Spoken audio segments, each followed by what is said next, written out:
ഈ ഉപ്പൂറ്റി പൊങ്ങിയ ചെരുപ്പും കുടയും വടിയൊന്നും അല്ല ആരോഗ്യം. ആരോഗ്യം എന്നത് വിനയവും സൗശീല്യവും അറിവും നന്മയും ഒക്കെയാണ്. അത് വേണമെങ്കിൽ നല്ല തള്ളയ്ക്കും നന്ദയ്ക്കും ഒക്കെ പറക്കണം.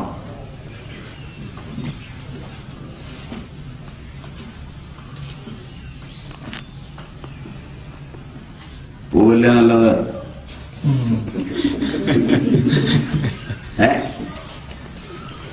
ഇങ്ങനൊരുത്തനെ ആദ്യം പരിചയപ്പെടുകയല്ലേ?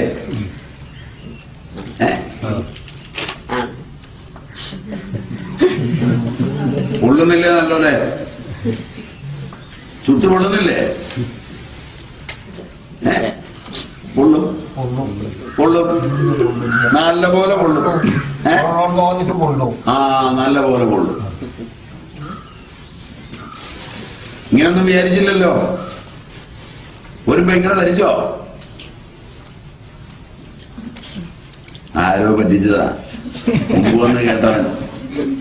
മുമ്പ് വന്ന് കേട്ടവൻ ആരോ പറ്റിച്ചതാണ്. പോയി കേട്ടോ നീയും കൂടെ. ഞാൻ പോയതാ, നല്ല സ്ഥലമാ, ഉള്ളി എടുക്കുമെന്നൊക്കെ പറഞ്ഞു വിട്ടതാ.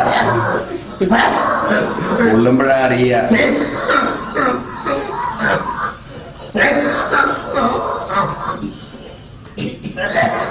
ശരിക്കിരുന്ന് ആലോചിക്കുക. ജീവിതം പിള്ളകളിയല്ല. നിങ്ങൾ ഈ പുരോഗതിക്കാത്ത ഈ രോഗം മുഴുവൻ കുഞ്ഞുങ്ങൾക്കുണ്ടായത്. തള്ളയ്ക്കോ മുട്ടിന് തേയ്മാനം, നട്ടലിന് തേയ്മാനം, ഓവറിയില്, ബ്രസ്റ്റില്, സെർവിക്സില് ഒക്കെ ക്യാൻസർ. ഇനിയും തള്ളയെ പറഞ്ഞിട്ടുണ്ടെങ്കിൽ ഓർക്ക് തള്ളയെ നിങ്ങൾക്ക് ജീവിക്കാൻ അറിയാവോ, ജീവിപ്പിക്കാൻ അറിയാവോ, വളർത്താൻ അറിയാവോ? പശ്ചാത്തപിക്ക്. ശരിക്ക് എന്തുകൊണ്ടാണ് അവർക്ക് ആരോഗ്യം ഉണ്ടായത്? പഴയ തലമുറയ്ക്ക് അവരാരെയും ഹിംസിച്ചില്ല, കട്ടില്ല, ലൈംഗിക ദുരാചാരങ്ങളിൽ ഏർപ്പെട്ടില്ല. ഇത് 3 ശാരീരിക പാപങ്ങളാണ്. ആരെയെങ്കിലും ഒരാളെ ഉപദ്രവിച്ചാൽ ഉപദ്രവിക്കുന്നവനുണ്ടാകുന്ന കോപവും താപവും അവന്റെ ശരീരത്തിൽ കില്ലർ ഹോർമോണുകൾ ഉണ്ടാകും. അതാണ് പൂർവജന്മകൃതം പാപം. ഓരോ കോശവും അതിന്റെ സൈറ്റോപ്ലാസത്തില് വികൃതികളുടെ എണ്ണമറ്റ പ്രഭാവങ്ങൾ ഉണ്ടാക്കും. അതാണ് രോഗങ്ങളായി വരുന്നത്. അത് ആരെങ്കിലും കൊടുക്കുന്ന ഒരു മരുന്ന് കൊണ്ടൊന്നും മാറില്ല.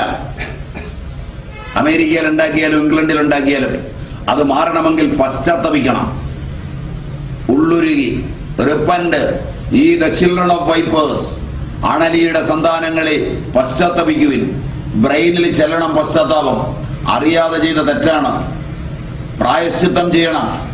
അങ്ങനെ ചെയ്യുമ്പോൾ ബ്രെയിൻ ശുദ്ധമാവുകയും കോശങ്ങളിൽ അടിഞ്ഞുകൂടിയിരിക്കുന്ന മാരകമായിരിക്കുന്ന കില്ലർ ഹോർമോണുകൾ പിൻവാങ്ങുകയും ആരോഗ്യം പുനർജീവിക്കുകയും ചെയ്യും. അതായതിന് പരിഹാരം. അതുകൊണ്ട് ജീവിതത്തിൽ ഒരാളെ പോലും ഹിംസിക്കരുത്, കക്കരുത്. ആരുടേത് കട്ടോ അവൻ മറന്നുപോകും. കാരണം നിങ്ങളുടെയൊക്കെ വീടുകളിൽ നിന്ന് പലതും മോഷണം പോയിട്ടുണ്ട്. എത്ര കാലം ഓർത്തിരിക്കും അത് പോയതായത് പോയതാന്ന്? അല്പകാലം. മറിച്ച് കട്ടവൻ ഒരിക്കലും മറക്കില്ല. താൻ കട്ട വീടും താൻ കട്ട വസ്തുവും അവന്റെ ഓർമ്മയിൽ ഇടയ്ക്കിടയ്ക്ക് കാലത്തിനനുസരിച്ച് രൂപാന്തരപ്പെടും.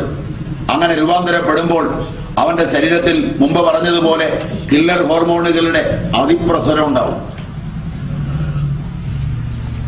ഇതുവരെ കട്ടിട്ടുള്ളതിന് മുഴുവൻ പശ്ചാത്തപിക്കണം. ഇനി കക്കരുത്. വിവാഹം കഴിച്ച് മര്യാദാമസൃണമായോ നിഷ്കളങ്കമായി വികാരമുണ്ടാകുമ്പോഴോ തന്റെ ഒരു വംശാവലിക്ക് വേണ്ടി മനുഷ്യൻ ചെയ്യുന്ന ഒരു പ്രക്രിയ മാത്രമാണ് ലൈംഗികത. അതിനെ ഒരു വ്യാവസായിക പ്രാധാന്യമുള്ളതാക്കി മാറ്റുകയും അതിന് മാസികകളും പത്രങ്ങളും രചിക്കുകയും മൊബൈൽ ഫോണുകളിൽ വരെ ഫ്ലർട്ടി SMS അയച്ചോളാൻ പറയുകയും വളരെ ചെറുപ്പത്തിൽ തന്നെ മൊബൈലിൽ വിറ്റിട്ട് കാണുകയും ഉള്ള ഇന്റർനെറ്റിലും മറ്റുള്ളതിലും കയറി പോർണോഗ്രാഫിക് വെബ്സൈറ്റുകളിലൂടെ പോവുകയും ഒക്കെ ചെയ്യുന്ന ഒരു തലമുറയെ വളർത്തുകയും ലോകത്തിലെ ഏറ്റവും വരുമാനമുള്ള കച്ചവടം $89 ബില്യൺ ഒരു ദിവസം വരുമാനമാണ് പോർണോഗ്രാഫിക് വെബ്സൈറ്റിൽ നിന്ന് മാത്രം. എന്നിട്ട് ആരോഗ്യം എവിടെ ഉണ്ടാക്കാൻ? കമ്പ്യൂട്ടർ വാങ്ങിച്ചു കൊടുത്ത് പിള്ളേരെ മുറിക്കകത്ത് അടച്ചിട്ട് കണ്ടോളാൻ പറഞ്ഞിരുത്തിയാൽ മാരക രോഗങ്ങളിലേക്ക് തലമുറ മാനസികമായും ശാരീരികമായും മാറുന്ന ഒരു യുഗമായി. വയസ്സനും വയസ്സിയും വരെ കാണുന്ന പരസ്യത്തിലെ മരുന്നുകൾ മുഴുവൻ ലൈംഗികതയ്ക്ക് വേണ്ടിയാണെങ്കിൽ മേടിച്ചു കൂട്ടുകയും വൃത്തികെട്ട വികാരങ്ങളും വിചാരങ്ങളുമായി ജീവിക്കുകയും ചെയ്യുന്ന, പുറത്തേക്ക് ഇറങ്ങിയാൽ കാണുന്ന ഫ്ലക്സ് ബോർഡിൽ മുഴുവൻ ലൈംഗികാതിപ്രസരം. ഏത് മാസികയും പത്രവും ആരോഗ്യ മാസിക പോലും വിൽക്കണമെങ്കിൽ അതിന്റെ കവർ പേജുകളിൽ നിറഞ്ഞിരിക്കുന്ന ചിത്രങ്ങൾ. പഴകിയതാണെങ്കിൽ പോലും ചിത്രം കണ്ടാൽ ഉടനെ അത് മേടിക്കാനുള്ള പ്രവണത. സീരിയലുകൾ, സിനിമകൾ എല്ലാം വികൃതം. ഈ സമയത്തെല്ലാം നിങ്ങളുടെ ശരീരം ചൂടാവുകയും ലൈംഗിക വികാരങ്ങൾ ഉണ്ടാകുമ്പോഴൊക്കെ ശരീരം ചൂടാവും, പനിയുണ്ടാവും. കാമപ്പനി എന്ന് പറയും, കാമജ്വരം. അതുണ്ടായി കഴിഞ്ഞാൽ രക്തം ചൂടാവും, അസ്ഥി ചൂടാവും, മജ്ജ ഉരുകും. സർവശരീരഗതമായിരിക്കുന്ന ധാതു, ഓജസ് നിങ്ങൾ മൂത്രമൊഴിക്കുന്ന മാർഗത്തിൽ തുള്ളികുത്തിയെത്തും. ഇത്രയും അപകടകരമായ ഒരു പ്രക്രിയയിലാണ് ആധുനിക ലോകം പെട്ടിരിക്കുന്നത്. പണ്ട് പണിയെടുത്ത് നടന്നതുകൊണ്ടും അന്യർക്ക് വേണ്ടി ജീവിച്ചതുകൊണ്ടും ലൈംഗികതയെ ചിന്തിക്കാൻ സമയമില്ലാതിരുന്നതുകൊണ്ടും മര്യാദയ്ക്ക് ജീവിച്ച ഒരു തലമുറയ്ക്ക് കിട്ടിയ ആരോഗ്യം ലൈംഗികത കൊണ്ട് തന്നെ വളരെ ചെറുപ്പത്തിലെ നശിച്ച് സകല അവയവങ്ങളും വികൃതമായി, ഫില്ലർ ഹോർമോണുകൾ മുഴുവൻ സജീവമായി, ഓജസ് മുഴുവൻ നഷ്ടപ്പെട്ട് ഇമ്മ്യൂണിറ്റി ഡിസോർഡറുകൾ മുഴുവൻ വന്ന് ഒരു തലമുറ ജീവിക്കേണ്ടി വരുന്നത് ആധുനികതയുടെ ഇന്നത്തെ ജീവിത പശ്ചാത്തലത്തിലാണ്.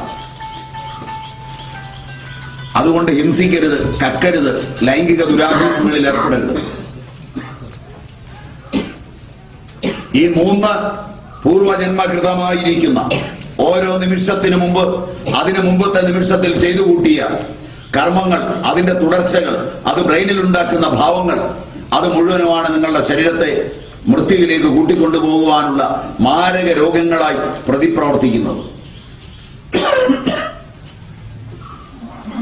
തന്തയും തള്ളയും ചെയ്തു കൂട്ടിയതുൾപ്പെടെ മക്കൾക്കും മക്കളുടെ മക്കൾക്കും വരുമ്പോൾ പാരമ്പര്യ ജനിതകങ്ങൾ മസ്തുളങ്കത്തെ മാറ്റിമറിക്കുന്ന ഒരു കാലഘട്ടത്തിൽ രോഗമില്ലാതെ ജീവിക്കണമെങ്കിൽ മര്യാദയ്ക്കുള്ള വിദ്യാഭ്യാസം അനിവാര്യമാണ്.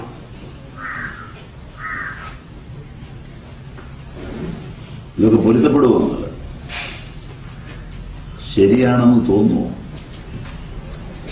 പറഞ്ഞത് തള്ളയും മോളും മോനും അച്ഛനും കൂടെ ഒന്നിച്ചാ പോയിരുന്നുകൊണ്ട് സീരിയലും കണ്ട് അതിനകത്തെ ലൈംഗികത ചാലിച്ച തമാശകളും കണ്ട്, തമാശ പറയണമെങ്കിലും അതിൽ ലൈംഗികത വേണം. അതിന് ചിരിക്കുന്നത് തള്ളയും മോനും കൂടെ ഒന്നിച്ച, തന്തയും മോളും കൂടെ ഒന്നിച്ച, എന്നിട്ട് ആരോഗ്യം ഉണ്ടാക്കാൻ നടക്കുക. വികല ജീവികൾ. ശരിയാണോ? ശരിയാണോ? നിങ്ങൾക്കൊക്കെ വിദ്യാഭ്യാസം തന്ന നേരത്ത് പന്നിയും പട്ടിയും പഠിപ്പിച്ചിരുന്നെങ്കിൽ ഈ നാട് നന്നായാലേ.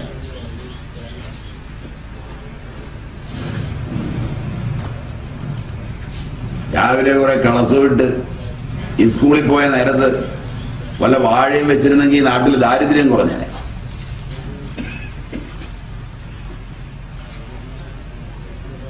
ദേഷ്യം വരുന്നുണ്ടല്ലേ? ദേഷ്യം വരുന്നുണ്ട്. പോവല്ലേ നല്ലത്? പോവല്ലേ നല്ലത്? കരണീയതല്ലേ?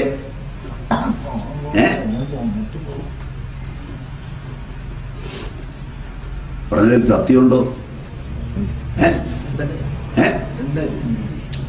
എന്നിട്ട് മരുന്ന് മേടിക്കാൻ നടക്കുക. മരുന്നല്ല ആരോഗ്യം. ഹിംസിക്കരുത്, കക്കരുത്, ലൈംഗിക ദുരാചാരങ്ങളിൽ ഏർപ്പെടരുത്, കുശുമ്പ് പറയരുത്, പരുഷമായി സംസാരിക്കരുത്, കെട്ടിച്ചമച്ച് പറയരുത്, അന്യർ കലഹിക്കുമാറ് പറയരുത്. കീഴ്ജീവനക്കാരോട് മേൽജീവനക്കാരോടൊന്നും പരുഷവചനമരുത്. ഇല്ലാത്തതുണ്ടാക്കി പറയുമ്പോൾ ബ്രെയിൻ മാറും. നിങ്ങളിൽ പലരും കാലുവേദന അനുഭവിക്കുമ്പോൾ വേദന കാലിലല്ല, മൂക്കയിലായിരിക്കും ചിലപ്പോൾ. നിങ്ങൾ പറഞ്ഞിട്ടുള്ള കള്ളമനുസരിച്ച് ബ്രെയിനിന് കള്ളമാണ് അറിയുന്നത്. ബ്രെയിൻ കള്ളം കാണിക്കാൻ തുടങ്ങും. നിങ്ങളുടെ മൂക്കിന്റെ സ്ഥാനത്തൊരു ചിത്രം കാലിന്റെ അവിടെ വരച്ചു നോക്കും. ബ്രെയിൻ ഫാൻറ്റംസ് ഓഫ് ബ്രെയിനിൽ. മസ്തുലങ്കം അതീവ ഗഹനമാണ്. നിങ്ങളുടെ കാല് മാറി മൂക്ക് അവിടെ വരച്ചു വെച്ചാൽ കാലേ വേദന വരുമ്പോ മൂക്കിന് വേദന വരും.